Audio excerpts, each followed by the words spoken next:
Fenw yw Hanna, fi'n dod o Gaerdydd a fi'n 18 mlynedd oed. Enw i di Angharad, dwi'n 19 oed a dwi'n dod o Bae Colwyn yn Gogledd Cymru.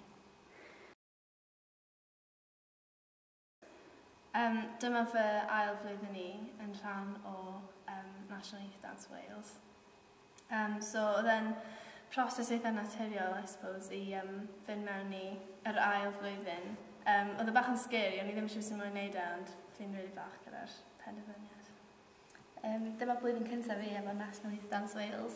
Dwi wedi auditiono 2 waith o blaen, ond dwi heb gael i fewn, a tro yma dwi wedi cael i fewn, so dwi'n eitha hapus.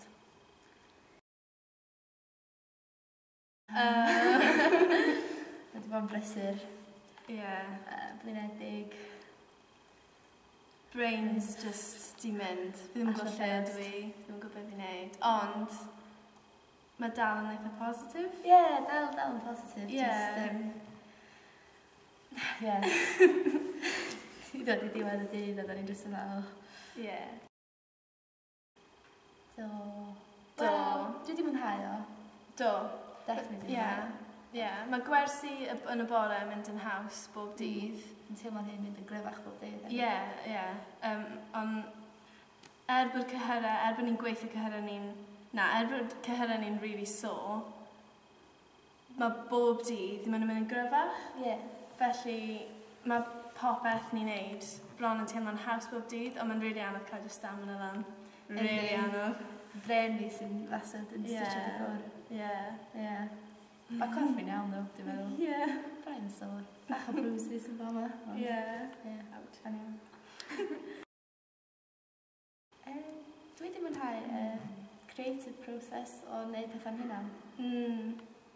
A fi wedi rili mwynhau hynna. A fi'n credu blwyddyn yma, am ryw reswm, mae'r grŵp wedi rili gelo gyda'i gilydd.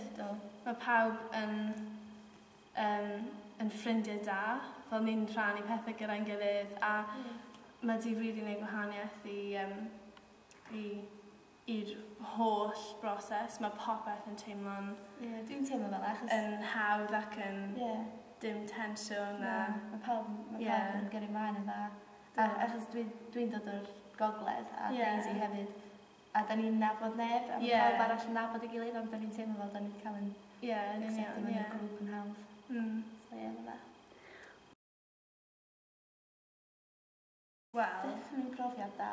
Ydy. Performance a hefyd fatha person hefyd, dwi'n meddwl. Mae'n neud chdi dyfu fyny.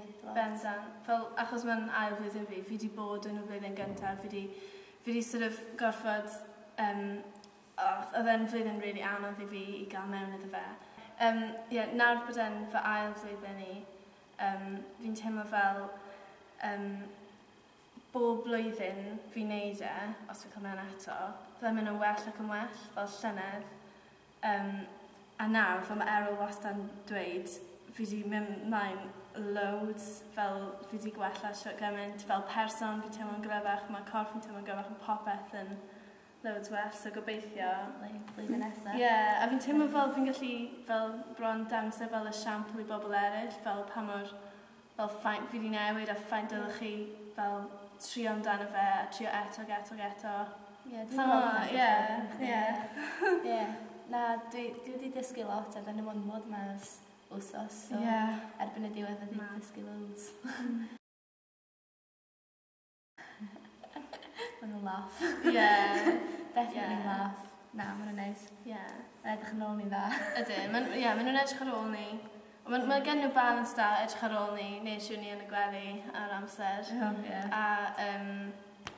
A cael hwyl. Wel, ni wedi bod yn gwneud lot o social activities, a ni ddim yn gwneud hynna llynedd. Naddo? Na, ddim braidd dim. Ni ddim braidd dim wneud y llynedd. A blwyddyn yma wedi bod yn fel loads o hwyl gyda welfare. Fel wneud stuff.